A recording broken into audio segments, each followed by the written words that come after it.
Good morning and thanks for tuning in. This is Holly Shields live from Calcutta Studios in Sydney and you're watching the early trades.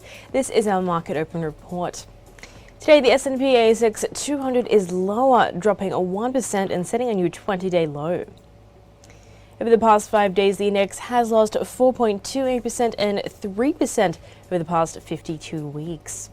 And the bottom performing stocks in this index include Life360, which is down 9.93%, and EML Payments down as well 8.71%. And today, whispir provided its Appendix 4C cash flow and activity report for the quarter ending March 31. The report highlights that whispir has recorded a free cash outflow for the quarter of $5.6 million, which is broadly consistent with the last quarter's $5.5 million, and the business focuses on the path to profitability.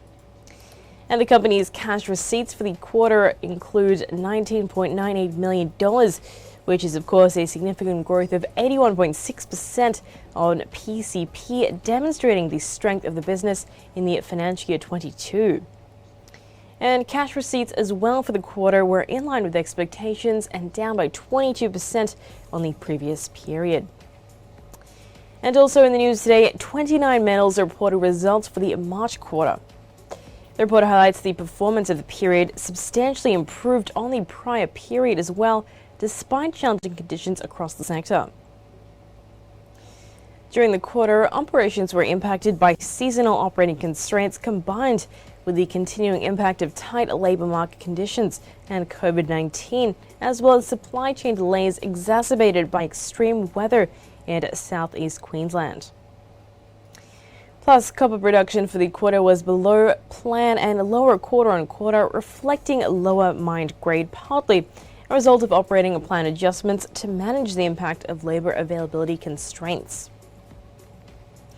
The company's quarterly revenue remained strong, with consistent zinc production quarter-on-quarter and continuing strong commodity prices as well, and particularly for the zinc, largely offsetting lower metal sales.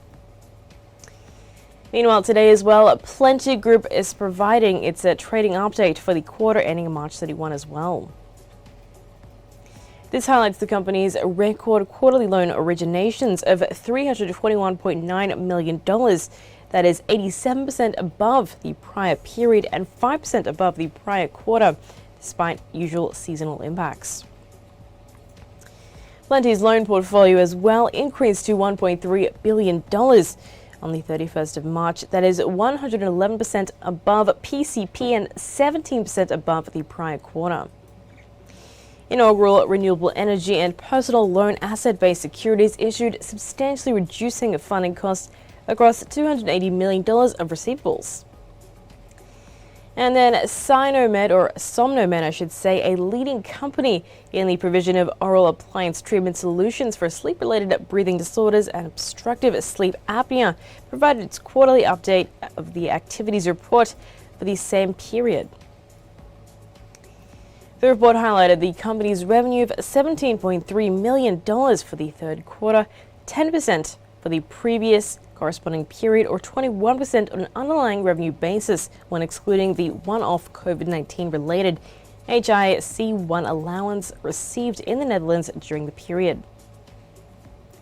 The company's year-to-date revenue of $51.2 million was up 14%, and they have a cash available of $14.8 million as of the 31st. And that is a wrap on the early trades, but tune in next time only on Calcutta TV. This is Holly Shields signing off.